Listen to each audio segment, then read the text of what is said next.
Hi, നമ്മൾ ഇന്ന് discuss ചെയ്യാൻ പോകുന്നത് introduction to mass communication block 1 unit 3 types of communication. ഈ യൂണിറ്റിൽ നമ്മൾ ഫസ്റ്റ് ഡിസ്കസ് ചെയ്യുന്നത് ഇന്റർപേഴ്സണൽ കമ്മ്യൂണിക്കേഷൻ ആണ്. ഇന്റർപേഴ്സണൽ കമ്മ്യൂണിക്കേഷൻ എന്ന് പറയുമ്പോൾ ആ പേര് പറയുന്നത് പോലെ തന്നെ people are communicating between each other. അത് ഫോർമൽ സെറ്റിംഗിലാവാം, ഇൻഫോർമൽ സെറ്റിംഗിലും ആവാം. ഇപ്പൊ രണ്ട് ഫ്രണ്ട്സ് കൂടിയിരുന്ന് സംസാരിക്കുന്നതാവാം, അല്ലെങ്കിൽ ഒരു അക്കാഡമിക് സെറ്റിംഗിൽ രണ്ട് സ്റ്റുഡൻസ് ഇരുന്ന് അവരുടെ ലെക്ചർ നോട്ട്സ് ഷെയർ ചെയ്ത് ഡിസ്കസ് ചെയ്യുന്നതാവാം. പിന്നെ ഇന്റർപേഴ്സണൽ കമ്മ്യൂണിക്കേഷൻ രണ്ട് വ്യക്തികൾ തമ്മിലുള്ള കമ്മ്യൂണിക്കേഷൻ, രണ്ട് കൂടുതൽ വ്യക്തികൾ തമ്മിലുള്ള communication it happens without much prior planning. അപ്പോൾ ഇന്റർപേഴ്സണൽ കമ്മ്യൂണിക്കേഷൻ എന്ന് പറയുമ്പോൾ പ്രയർ പ്ലാനിങ്ങിലാണ് നടക്കുന്ന കമ്മ്യൂണിക്കേഷൻ ആയിരിക്കും. ഓഫർ രണ്ട് ഫ്രണ്ട്സ് തമ്മിൽ കാണുന്നു, അവര് എന്തെങ്കിലുമൊക്കെ പറഞ്ഞ് ആ കോൺവെർസേഷൻ മുന്നോട്ട് പോകുന്നു. അങ്ങനെ നെക്സ്റ്റ് നമുക്ക് ഇന്റർപേഴ്സണൽ കമ്മ്യൂണിക്കേഷന് ആവശ്യമുള്ള ചില സ്കിൽസ് ഉണ്ട്. പ്രോപ്പർ ആയിട്ട് മറ്റുള്ളവരോട് സംസാരിക്കാൻ നമുക്ക് ആവശ്യമുള്ള ചില സ്കിൽസ് ഉണ്ട്. അപ്പൊ അങ്ങനെയുള്ള സ്കിൽസിനെ ഉണ്ടാവുന്നതിന് ഇമ്പോർട്ടൻസ് എന്താണ്? ഇപ്പൊ കാഷ്വൽ ആയ കോൺവെർസേഷൻ സ്കിൽസിൽ എന്ത് പ്രസക്തി എന്നൊക്കെ നമുക്ക് ആദ്യം തോന്നാമെങ്കിലും പ്രോപ്പർ ആയിട്ട് കമ്മ്യൂണിക്കേറ്റ് ചെയ്യാൻ നമുക്ക് അറിയുമെങ്കിൽ മാത്രമേ നമുക്ക് മറ്റുള്ളവരുമായിട്ട് ഒരു കണക്ഷൻ ഉണ്ടാക്കാനായിട്ട് പറ്റൂ. പിന്നെ അതേപോലെ തന്നെ ഒരു ലീഡർഷിപ്പ് ക്വാളിറ്റി എന്ന് ഡെവലപ്പ് ചെയ്യുന്നതിന് അത് വളരെ അത്യാവശ്യമാണ്. അതായത് ആൾക്കാരോട് കമ്മ്യൂണിക്കേറ്റ് ചെയ്യുക, അവരുടെ ഇമോഷൻസ് മനസ്സിലാക്കുക, അവരുടെ മൈൻഡ് സെറ്റ് മനസ്സിലാക്കുക, പിന്നെ നമ്മുടെ കമ്മ്യൂണിക്കേഷൻ രീതി അതിനനുസരിച്ച് അഡ്ജസ്റ്റ് ചെയ്യുക. അതെല്ലാം ഒരു ലീഡർക്ക് വേണ്ട ക്വാളിറ്റിയാണ്. അപ്പോൾ ഇന്റർപേഴ്സണൽ കമ്മ്യൂണിക്കേഷൻ സ്കിൽസ് ഡെവലപ്പ് ചെയ്ത് കഴിഞ്ഞാൽ നമ്മുടെ ലീഡർഷിപ്പ് ക്വാളിറ്റിയും അതിനനുസരിച്ച് ഇംപ്രൂവ് ചെയ്തുകൊണ്ടിരിക്കും. പിന്നെ അതുപോലെ തന്നെ നമുക്ക് നമ്മുടെ മൈൻഡിലുള്ള ഐഡിയാസും ഇൻഫർമേഷനും ക്ലിയറും എഫിഷ്യന്റുമായിട്ട് മറ്റുള്ളവരിലേക്ക് കൈമാറാനായിട്ട് നമുക്ക് പറ്റും. പിന്നെ അതേപോലെ തന്നെ നമ്മുടെ ഇമോഷണൽ ഇന്റലിജൻസും എംപതിയും ഡെമോൺസ്ട്രേറ്റ് ചെയ്യാനായിട്ട് നമുക്ക് എഫക്റ്റീവ് ഇന്റർപേഴ്സണൽ സ്കിൽസ് ഉണ്ടെങ്കിൽ പറ്റും. അപ്പൊ എന്താണ് emotional intelligence?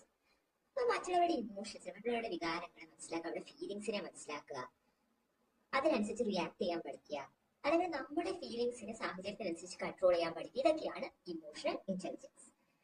Emotional intelligence demonstrate ചെയ്യാനായിട്ട് പ്രോപ്പർ ഇന്റർപേഴ്സണൽ സ്കിൽസ് നമ്മളെ ഹെൽപ്പ് ചെയ്യും. ഇപ്പൊ ഒരാൾ വിഷമിച്ചിരിക്കും, അയാളോട് നമ്മൾ ചെന്ന് നമ്മുടെ പ്രശ്നങ്ങൾ കൂടെ പറഞ്ഞു കഴിഞ്ഞാൽ ശരിയാവില്ലല്ലോ. അപ്പൊ അതുപോലെ സാഹചര്യങ്ങൾ മനസ്സിലാക്കാനും പ്രോപ്പർ ആയിട്ട് നമ്മുടെ ഇമോഷണൽ ഇന്റലിജൻസ് ഡെമോൺസ്ട്രേറ്റ് ചെയ്യാനും നല്ല ഇന്റർപേഴ്സണൽ സ്കിൽസ് ഉണ്ടെങ്കിൽ നമുക്ക് സാധിക്കും. അതേപോലെ എംപതി, മറ്റൊരാളുടെ പ്രശ്നങ്ങൾ നമ്മുടെ പ്രശ്നങ്ങൾ പോലെ കണ്ട് മനസ്സിലാക്കാനായിട്ട് പറ്റുന്നതാണ്, അല്ലെങ്കിൽ അവരുടെ സാഹചര്യം കൃത്യമായിട്ട് മനസ്സിലാക്കാൻ പറ്റുന്നതാണ് എംപതി. അവരുടെ പൊസിഷനിൽ നമ്മളെ തന്നെ പ്ലേസ് ചെയ്യാൻ പറ്റുന്നതാണ് എംപതി. അപ്പൊ എംപതി കാണിക്കണമെങ്കിലും we need good interpersonal skills. അതായത് എന്താ പറയാ, ഒരാൾ എന്ത് മൂഡിലാണ്, എന്ത് മൈൻഡ് സെറ്റിലാണ് ഇരിക്കുന്നത്, അയാളുടെ സാഹചര്യം എന്താണെന്നൊക്കെ നമുക്ക് ഗൈഡ് ചെയ്യാൻ വേണ്ടിയിട്ട്, അതേപോലെ സിറ്റുവേഷൻ, റൂമിലേക്ക് ചെല്ലുമ്പോഴത്തെ അറ്റ്മോസ്ഫിയർ ഗൈഡ് ചെയ്യാനൊക്കെ നമ്മളെ ഹെൽപ്പ് ചെയ്യും നല്ല ഇന്റർപേഴ്സണൽ സ്കിൽസ്. പിന്നെ നമ്മുടെ ബിലീഫ്സിന് ഇപ്പൊ നമുക്ക് സ്ട്രോങ് ആയിട്ടൊരു ബിലീഫ് സിസ്റ്റം ഉണ്ടെന്നുണ്ടെങ്കിൽ അതിന് ഗ്രൗണ്ടഡ് ആയിട്ട് നിൽക്കാം, മറ്റുള്ളവരോട് അതിനെപ്പറ്റി സംസാരിക്കാനും വേണമെങ്കിൽ എന്താ പറയാ, നമ്മുടെ ബിലീഫ് സിസ്റ്റത്തിനെ പറ്റി കൂടുതൽ കാര്യങ്ങൾ പറഞ്ഞ് മനസ്സിലാക്കാൻ ശ്രമിക്കാനൊക്കെ ഇഫക്റ്റീവ് ഇന്റർപേഴ്സണൽ സ്കിൽസ് ഉണ്ടാവുന്നത് ഇമ്പോർട്ടന്റ് ആണ്. എന്തൊക്കെയാണ് ഇന്റർപേഴ്സണൽ കമ്മ്യൂണിക്കേഷൻ ആവശ്യമായിട്ടുള്ള ഇമ്പോർട്ടന്റ് സ്കിൽസ്? അപ്പൊ ആദ്യത്തത് വെർബൽ സ്കിൽസ് ആണ്. ഓബിയസ്ലി എന്താ, നന്നായിട്ട് സംസാരിക്കാൻ കഴിയണം. നമ്മൾ ആരോടാണോ സംസാരിക്കുന്നത് അവർക്ക് വേണ്ടി ടൈലർ ചെയ്ത രീതിയിലായിരിക്കണം നമ്മുടെ മെസ്സേജസ്. നമ്മൾ എന്താണോ കൺവേ ചെയ്യുന്നത് അവർക്ക് വേണ്ടി ടൈലർ ചെയ്തായിരിക്കണം.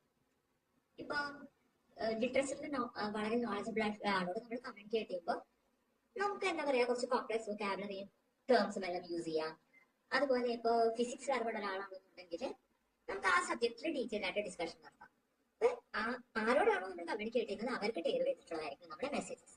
പിന്നെ non verbal language, non verbal skills, അതായത് നമ്മുടെ ബോഡി ലാംഗ്വേജ്, ഫേഷ്യൽ എക്സ്പ്രഷൻ, ഇതിലൂടെയെല്ലാം നമ്മുടെ എന്താ പറയാ, നമുക്ക് ആ സബ്ജക്റ്റിനോടുള്ള പാഷൻ, നമ്മൾ എന്താണോ പറയുന്നത് അതിനോടുള്ള പാഷൻ ഒക്കെയാണ് നമുക്ക് അറിയാൻ പറ്റുക. സോ അതിനെ കുറച്ച് അനിമേറ്റഡ് ആയിട്ട് സംസാരിക്കുന്നവരെ നമ്മൾ ശ്രദ്ധിക്കും അല്ലെ, because they appear more passionate. അപ്പൊ പ്രോപ്പർ ആയിട്ടുള്ള body language, facial expression, gestures ഒക്കെ യൂസ് ചെയ്യാൻ അറിയുന്നത് വളരെ ഇമ്പോർട്ടന്റ് ആയിട്ടുള്ള ഇന്റർപേഴ്സണൽ കമ്മ്യൂണിക്കേഷൻ വളരെ ഇമ്പോർട്ടന്റ് ആയിട്ടുള്ള സ്കില്ലാണ്.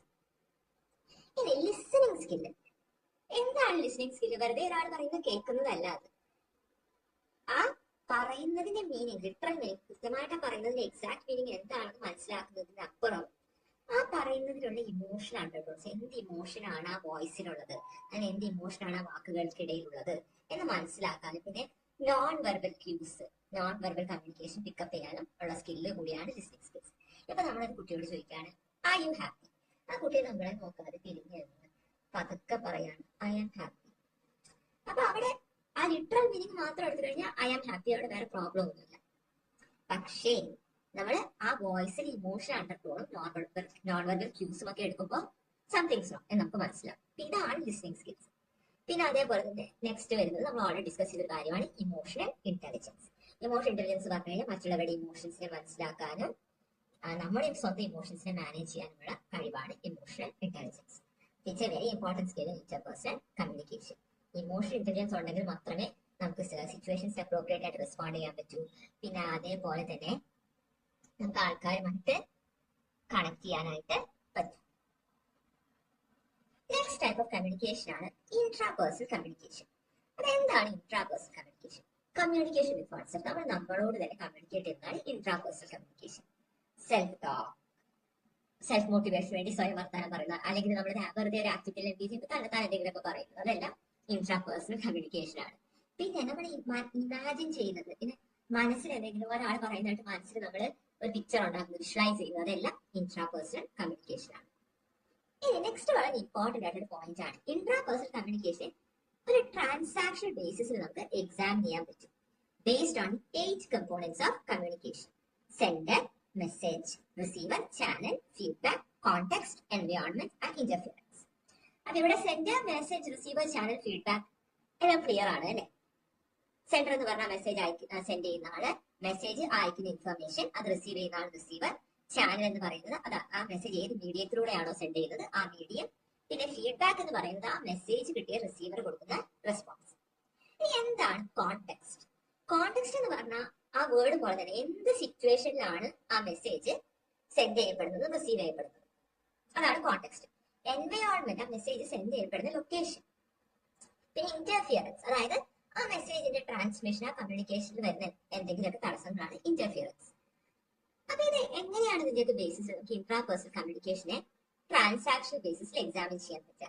അതായത് ഒരു എക്സാമ്പിൾ പറയുകയാണെങ്കിൽ, നിങ്ങളുടെ കുറച്ച് ഫ്രണ്ട്സ് ഒരു സ്ഥലത്ത് ഒത്തുകൂടി, അപ്പൊ നിങ്ങളെ അങ്ങോട്ട് വിളിച്ചു. നിങ്ങൾക്ക് പോകണമെന്ന് ഭയങ്കര ആഗ്രഹമുണ്ട്. അപ്പൊ നിങ്ങളുടെ മൈൻഡിൽ അപ്പൊ നിങ്ങളുടെ ഫ്രണ്ട്സ് അടിച്ചു പൊളിക്കുന്നതും അവര് സംസാരിക്കുന്നതും നല്ല ഫുഡ് കഴിക്കുന്നതും ഒക്കെ നിങ്ങളുടെ മൈൻഡിലേക്ക് അപ്പൊ വരാം. നിങ്ങൾ അവരുടെ കൂടെ ജോയിൻ ചെയ്യുന്നത് നമുക്ക് വേണമെങ്കിൽ സങ്കല്പിക്കാം. പക്ഷെ നിങ്ങൾക്ക് പോകാൻ പറ്റില്ല, കാരണം നിങ്ങൾക്ക് ഒരുപാട് വർക്ക് കംപ്ലീറ്റ് ചെയ്യാറുണ്ട്. അപ്പൊ നിങ്ങളുടെ മൈൻഡിലേക്ക് അപ്പൊ നിങ്ങളുടെ ബോസിന്റെ പിക്ചർ ഒക്കെ വരാം. ബോസ് വഴക്ക് പറയുന്നു, നിങ്ങളുടെ ഇപ്പൊ ഒരു വർഷം നിങ്ങൾ ആ വർക്ക് കംപ്ലീറ്റ് ചെയ്യാത്തതുകൊണ്ട് നിങ്ങൾക്ക് ജോലിയിൽ വലിയൊരു പ്രശ്നം വരുന്നു. അപ്പൊ നിങ്ങളുടെ മൈൻഡിൽ ആ പിക്ചർ ഒക്കെ വരാം. അപ്പൊ ഇതെല്ലാം ഈ പിക്ചേഴ്സ് എല്ലാം വരുന്നത് എവിടെ നിന്നാണ്? നിങ്ങളുടെ റിയൽ വേൾഡിനെ പറ്റിയുള്ള അറിവിൽ നിന്നാണ് അല്ലെ? അപ്പൊ എക്സ്റ്റേണൽ വേൾഡിനെ പറ്റിയുള്ള അറിവിൽ നിന്നാണ് ഈ നിങ്ങളുടെ ഉള്ളിലുള്ള ഈ ചിന്തകളെല്ലാം വരുന്നത്, ഈ വിഷ്വലൈസേഷൻ എല്ലാം വരുന്നത്. അപ്പൊ എക്സ്റ്റേണൽ വേൾഡും നമ്മുടെ മൈൻഡും തമ്മിലുള്ള ഒരു ട്രാൻസാക്ഷൻ കമ്മ്യൂണിക്കേഷൻ അവിടെ നടക്കുന്നുണ്ട്. അതാണ് ഇവിടെ ഇന്റർപേഴ്സണൽ കമ്മ്യൂണിക്കേഷൻ ഒരു ട്രാൻസാക്ഷൻ ബേസിസിൽ നമുക്ക് അനലൈസ് ചെയ്യാം എന്ന് പറയുന്നത് കൊണ്ട് ഉദ്ദേശിക്കുന്നത്. Next type of communication group communication ആണ്. ഗ്രൂപ്പ് കമ്മ്യൂണിക്കേഷൻ എന്ന് പറഞ്ഞു കഴിഞ്ഞാൽ പേര് പറയുന്നത് പോലെ തന്നെ ഒരു ഗ്രൂപ്പ് ഓഫ് പീപ്പിളിനെ ഇൻവോൾവ് ചെയ്യുന്ന കമ്മ്യൂണിക്കേഷൻ ആണ്. പിന്നെ ഒരു ഗ്രൂപ്പ് കമ്മ്യൂണിക്കേഷനിൽ വരുമ്പോൾ അത് ഇഫക്റ്റീവ് ആയിട്ട് നടക്കണമെങ്കിൽ ആ ഗ്രൂപ്പ് കമ്മ്യൂണിക്കേഷൻ ക്ലിയർ പർപ്പസ് ഉണ്ടായിരിക്കണം. എന്തെങ്കിലും ഒരു കൃത്യമായ ഉദ്ദേശത്തോടു കൂടി ആയിരിക്കണം ആ ഗ്രൂപ്പ് പരസ്പരം കമ്മ്യൂണിക്കേറ്റ് ചെയ്യുന്നത്. പിന്നെ അതുപോലെ തന്നെ ആ കണ്ടന്റ് ആ ഗ്രൂപ്പിൽ എല്ലാവർക്കും അപ്രോപ്രിയേറ്റ് ആയ എല്ലാവർക്കും കൃത്യമായിട്ട് അണ്ടർസ്റ്റാൻഡിംഗ് ഉള്ള കണ്ടന്റ് ആയിരിക്കണം. പിന്നെ അതേപോലെ തന്നെ ഒരു ഇഫക്റ്റീവ് കമ്മ്യൂണിക്കേറ്റർ ആ ഗ്രൂപ്പിനെ ലീഡ് ചെയ്യാനുണ്ടായിരിക്കണം. അതായത് ഇപ്പൊ ഗ്രൂപ്പിലുള്ള ആൾക്കാരെല്ലാവരും ഒരു വിഷയത്തിൽ തുടങ്ങി സംസാരിച്ച് കാട് കയറി പോവുകയാണെങ്കിൽ അവരെ പറഞ്ഞ് കറക്റ്റ് ഡയറക്ഷനിലേക്ക് കൊണ്ടുവരാനായിട്ടും പിന്നെ അതുപോലെ അതിന്റെ ഇടയിൽ പ്രശ്നങ്ങളൊക്കെ ഉണ്ടാവുകയാണെങ്കിൽ സോൾവ് ചെയ്യാനൊക്കെ ആയിട്ട് ഇഫക്റ്റീവ് കമ്മ്യൂണിക്കേറ്റർ ലീഡ് ചെയ്യാനായിട്ട് ഉണ്ടായിരിക്കണം. പിന്നെ പ്രോപ്പർ കമ്മ്യൂണിക്കേഷൻ ചാനൽ ഉണ്ടായിരിക്കണം. അതായത് ഇപ്പൊ ഒരു വീഡിയോ കോൺഫറൻസിംഗ് ഒക്കെ ആണെങ്കിൽ എല്ലാവർക്കും നല്ല ഇന്റർനെറ്റും നല്ല ക്വാളിറ്റിയുള്ള ഡിവൈസും ഉണ്ടെങ്കിൽ മാത്രമേ ആ ഗ്രൂപ്പ് കമ്മ്യൂണിക്കേഷൻ സ്മൂത്ത് ആയിട്ട് പോകുള്ളൂ അല്ലെ? ഇപ്പൊ ഒരു വീഡിയോ കോൺഫറൻസ് നടക്കുമ്പോൾ കുറെ പേര് ഇടയ്ക്കിടയ്ക്ക് ഡിസ്കണക്ട് ആയി പോവാ. അപ്പൊ അവിടെ എന്താ ഇഫക്റ്റീവ് ആയിട്ടുള്ള കമ്മ്യൂണിക്കേഷൻ നടക്കുന്നില്ല അല്ലെ? അപ്പൊ പ്രോപ്പർ ആയിട്ടുള്ളൊരു കമ്മ്യൂണിക്കേഷൻ ചാനൽ ഉണ്ടായിരിക്കണം. അപ്പൊ ഇന്നത്തെ കാലത്ത് എസ്പെഷ്യലി എന്താ പറയുക, എല്ലാവരും കണക്റ്റഡ് ആയിട്ടിരിക്കുന്ന ഈ ഒരു ഡിജിറ്റൽ വേൾഡില് വളരെ ഇമ്പോർട്ടന്റ് ആണ് ഗ്രൂപ്പ് കമ്മ്യൂണിക്കേഷൻ. അപ്പൊ എന്താ പറയാ, ഇന്റർനെറ്റ് ഉപയോഗിച്ചിട്ട് ഏത് സമയം ഒരു ഗ്രൂപ്പിന് കമ്മ്യൂണിക്കേറ്റ് ചെയ്യാം അല്ലെ? അപ്പൊ ഒരു ഗ്രൂപ്പിനെ എന്താ പറയുക, പല സ്ഥലങ്ങളിൽ ഡിഫറെന്റ് കൾച്ചേഴ്സിലുള്ള ആൾക്കാരെയൊക്കെ ഒരുമിച്ച് കൊണ്ടുപോകേണ്ട ഒരു അവസ്ഥയൊക്കെ പല കമ്പനീസിനും ആൾക്കാർക്കും വരും. അപ്പൊ ഇന്നത്തെ ഒരു ഡിജിറ്റൽ വേൾഡിൽ ഇത് വളരെയധികം ഇമ്പോർട്ടന്റ് ആയിട്ടുള്ള ഒരു കാര്യമാണ്. പിന്നെ എന്തൊക്കെയാണ് types of group communication? Verbal communication ആണ്. പറയുന്നത് പോലെ തന്നെ ഗ്രൂപ്പിലെ മെമ്പേഴ്സ് അവരുടെ തോട്ട്സ് വെർബലായിട്ട് ഷെയർ ചെയ്യും. Next, powered by technology.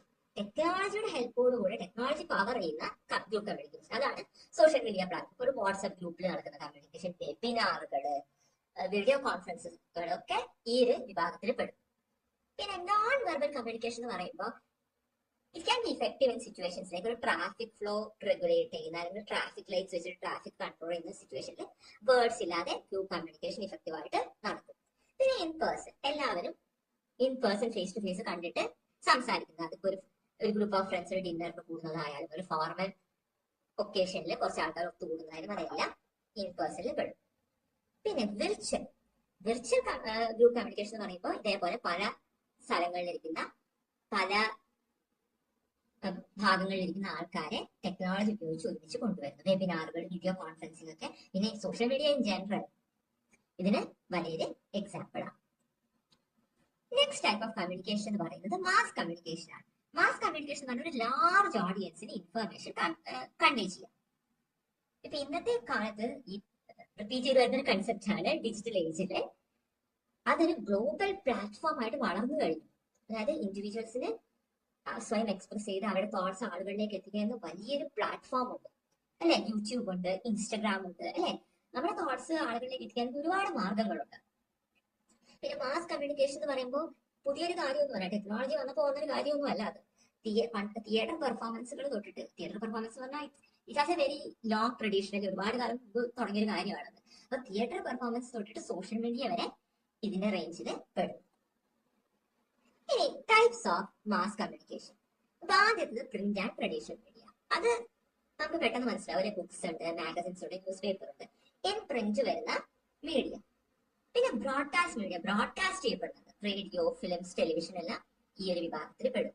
പിന്നെ ഔട്ട്ഡോർ ആൻഡ് ട്രാൻസിറ്റ് മീഡിയ, അതായത് ഔട്ട്ഡോർസിൽ ഫോക്കസ് ചെയ്തിട്ടുള്ള മീഡിയ കമ്മ്യൂണിക്കേഷൻ, ബിൽ ബോർഡുകൾ, പോസ്റ്ററുകൾ, ബാനറുകൾ എല്ലാം ഇതിൽ പെടും. പിന്നെ ഡിജിറ്റൽ മീഡിയ അല്ലെങ്കിൽ ന്യൂ മീഡിയ, അതായത് ബേസിക്കലി ഓൺലൈൻ മീഡിയ. അപ്പൊ നമുക്ക് ഫസ്റ്റ് അതിൽ പ്രിന്റ് മീഡിയ അല്ലെങ്കിൽ ട്രഡീഷണൽ മീഡിയ ഡിസ്കസ് ചെയ്യാം. ട്രഡീഷണൽ മീഡിയ എന്ന് പറയുന്നത് ഇപ്പൊ ഇൻ പേപ്പറുള്ള മീഡിയ ആണത്. അത് എന്താ പറയുക, സിനിമയും ടെലിവിഷൻ ഒക്കെ വരുന്നതിന് മുമ്പ് ഇൻഫർമേഷൻ ബ്രോഡ്കാസ്റ്റ് ചെയ്യാൻ യൂസ് ചെയ്തിരുന്നു, എന്റർടൈൻമെന്റിന് വേണ്ടിയിട്ട് യൂസ് ചെയ്തിരുന്നു. ഇപ്പൊ ആർട്ടിക്കിൾസ്, ഷോർട്ട് സ്റ്റോറീസ് എല്ലാം മാഗസിൻസിൽ വരും. പിന്നെ അതേപോലെ ന്യൂസ് പേപ്പേഴ്സ് ഇതിന് വലിയൊരു എക്സാമ്പിൾ ആണ്. ഇപ്പൊ ഡിജിറ്റലൈസ് ആയി ഇതൊന്നും ആരും ശ്രദ്ധിക്കുന്നില്ല നമുക്ക് പറയാമെങ്കിൽ കൂടി ഇന്നും ഈ റീഡേഴ്സും കാര്യങ്ങളുമൊക്കെ വളരെ പ്രലവന്റ് ആയിട്ട് ഇന്നും ന്യൂസ് പേപ്പേഴ്സ് എന്താ പറയാ ഫിസിക്കൽ ഫോമിൽ വായിക്കാൻ ഇഷ്ടമുള്ള ആൾക്കാരുണ്ട്, ബുക്സ് കൈപിടിച്ച് വായിക്കാൻ തന്നെ ഇഷ്ടപ്പെടുന്ന ആൾക്കാരുണ്ട്. പിന്നെ അതേപോലെ ഇത് ഓൺലൈൻ പ്ലാറ്റ്ഫോമുകളിലേക്ക് അഡാപ്റ്റ് ചെയ്ത് കഴിഞ്ഞാൽ നമുക്ക് ബുക്സ് വായിക്കാൻ ഇഷ്ടമാണ്, നോവൽസ് വായിക്കാൻ ഇഷ്ടമാണ് അല്ലെ. അപ്പൊ ഓൺലൈനിലേക്ക് അത് പോകുമ്പോൾ എങ്ങനെയാ, പ്രതിലിപി, വാട്ട്പാഡ് പോലെയുള്ള പ്ലാറ്റ്ഫോമുകളുണ്ട്. അപ്പൊ print media, traditional media online കണ്ടന്റിലേക്ക് അഡാപ്റ്റ് ചെയ്ത് കഴിഞ്ഞു.